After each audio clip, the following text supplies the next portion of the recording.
I'm about to share the chilling true story of how we encountered a demon in the woods. And trust me, you won't believe what happened next. It was one of those nights when the darkness seemed thicker, more oppressive than usual, as if the moonlight couldn't quite penetrate the heavy shadows cast by the towering trees. The air was still, unnervingly so, and every step we took seemed to echo far louder than it should have.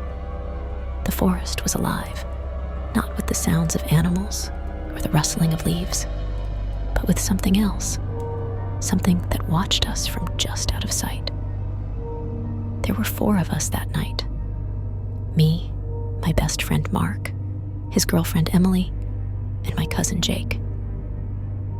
We'd heard about this place before, a stretch of woods just outside town that had a reputation for being haunted.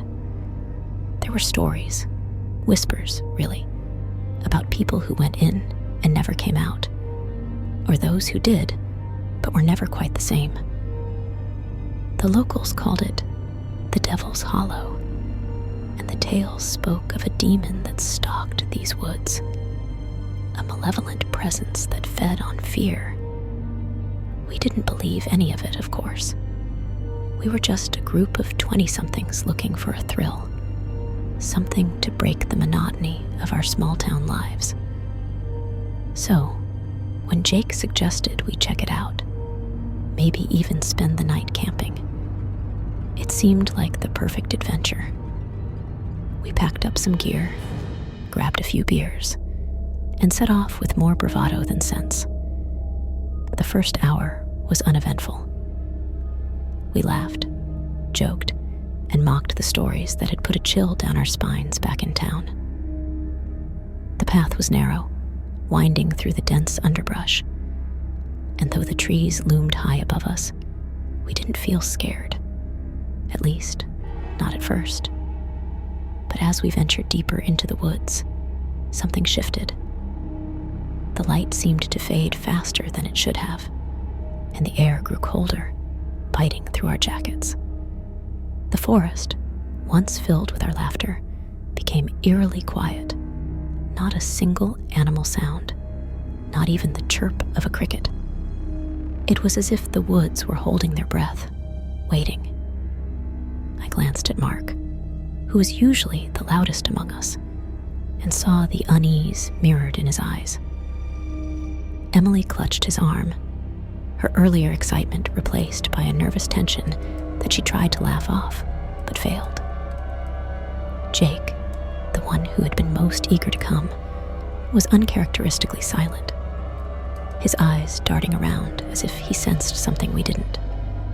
Then we started hearing things. Subtle at first, just the faintest rustling of leaves, like something moving just out of sight.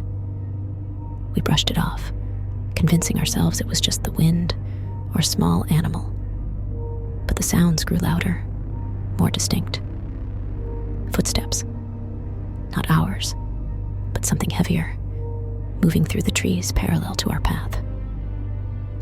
They would stop when we stopped, move when we moved, always just far enough away that we couldn't see what was making them. I could feel the tension building, a knot in my stomach that tightened with every step. Mark tried to lighten the mood, cracking a joke about how we were probably being stalked by Bigfoot, but his voice lacked its usual confidence. No one laughed. Emily's grip on his arm tightened, and Jake, who had been leading the way, slowed his pace, his shoulders hunched as if bracing for something. We didn't talk much after that, the silence between us growing thicker, heavier with each passing minute. The path we were on seemed endless, the trees closing in around us, their branches twisting into grotesque shapes in the fading light.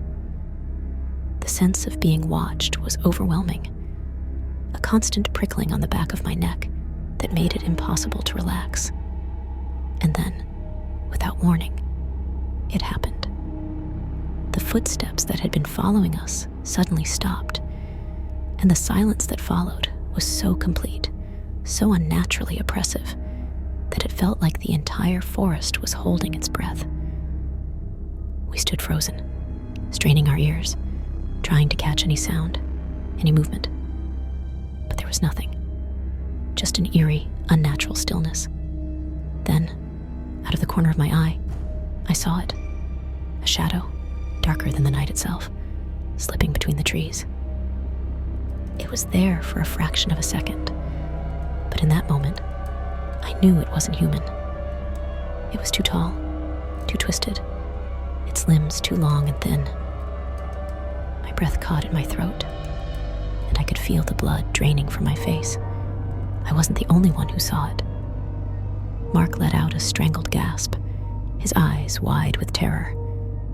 Did you see that?"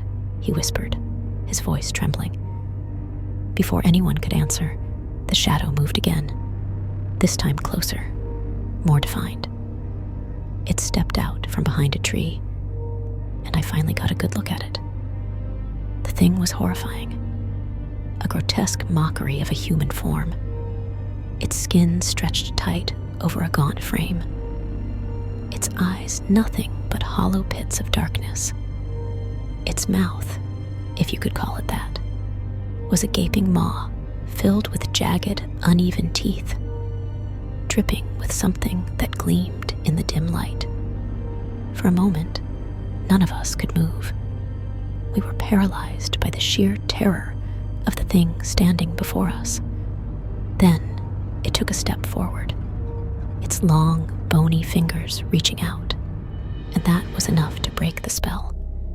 Jake was the first to react, yelling for us to run. And in an instant, we were sprinting down the path, the sounds of our panicked breathing and pounding footsteps filling the air. But the demon was fast, faster than any of us could have imagined. I could hear it behind us, its steps unnervingly silent despite its size. Every few seconds, I dared a glance over my shoulder, and each time it was closer, its eyes locked onto me with a terrifying intensity. Mark was running beside me, his face pale, his breath coming in ragged gasps. Emily was just ahead, her fear giving her speed, but it was clear she was struggling to keep up. And Jake. Jake had taken the lead, his long strides carrying him further and further ahead. He wasn't slowing down, wasn't looking back. And for a moment, I was filled with a sickening dread that he might just leave us behind. But then, out of nowhere, he veered off the path, disappearing into the trees. I didn't have time to think about why. Maybe he saw something, a way out, or maybe he was just desperate. We followed him, our feet crunching through the underbrush, branches whipping at our faces as we crashed through the forest. The demon didn't slow. If anything, it seemed to relish the chase, its movements becoming more frantic, more determined. I could feel it closing in, the air around me growing colder with every step. My lungs burned, my legs ached, but I didn't dare stop. Not with that thing behind us. Just when I thought I couldn't go any further, Jake burst into a small clearing, and we stumbled in after him. We were trapped. There was no other way out, just the thick wall of trees surrounding us. Emily collapsed to the ground, her sobs filling the air, and Mark was on his knees, gasping for breath. Jake stood at the edge of the clearing, his back to us, staring into the darkness. I could barely think, my mind overwhelmed with fear. But then I saw it. The demon, standing at the edge of the clearing, its eyes locked onto us. It didn't move, just watched, as if savoring the moment. Mark tried to stand, but his legs gave out, and he fell to the ground with a cry.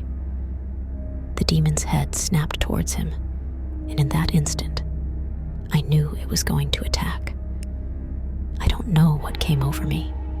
Maybe it was the adrenaline, or the sheer terror of the situation.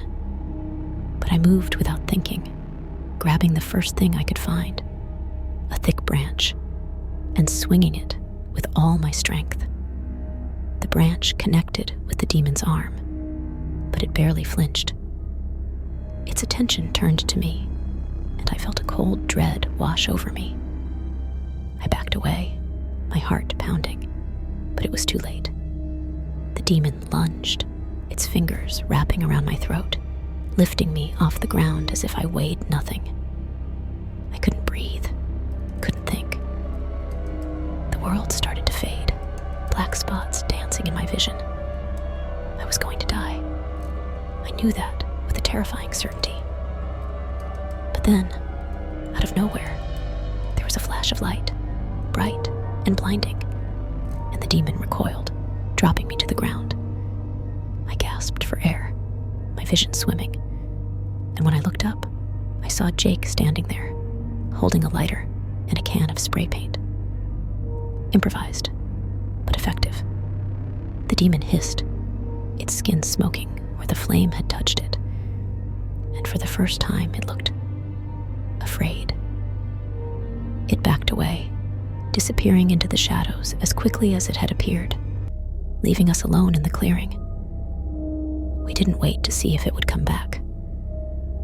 Jake grabbed me by the arm, pulling me to my feet, and together we dragged Mark and Emily out of the clearing, back onto the path, and we ran. We didn't stop, didn't look back, not until we were out of the woods, the first light of dawn breaking on the horizon. None of us spoke on the drive back. Emily was in shock, her eyes wide and unseeing. Mark kept glancing over his shoulder, as if expecting the demon to be right behind us, even though we were miles away by then. Jake just stared straight ahead, his knuckles white as he gripped the steering wheel. It's been months since that night, and none of us have gone back to those woods.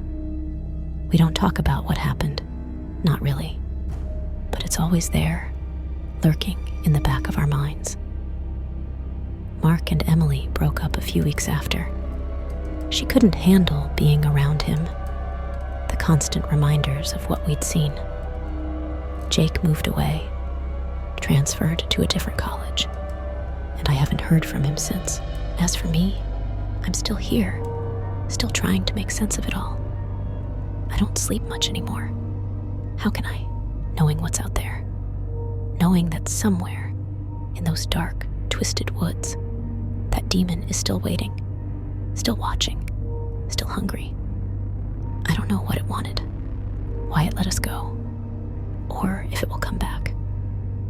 But one thing I do know, we were lucky that night. It could have taken us all, but it didn't. And that scares me more than anything, because I can't help but wonder if it's just biding its time, waiting for the right moment to strike again. So, that's my story. Believe it or don't, it doesn't really matter. But if you ever find yourself near the Devil's Hollow, do yourself a favor. Turn around and walk the other way. You don't want to end up like us. And if you've got a scary story of your own, I'd love to hear it. Drop it in the comments, and let's see if it's as terrifying as what we went through. And hey, if you want more chilling tales, make sure to check out my other videos. There's plenty more where this came from. Stay safe out there, and remember, some stories are true, whether you believe them or not.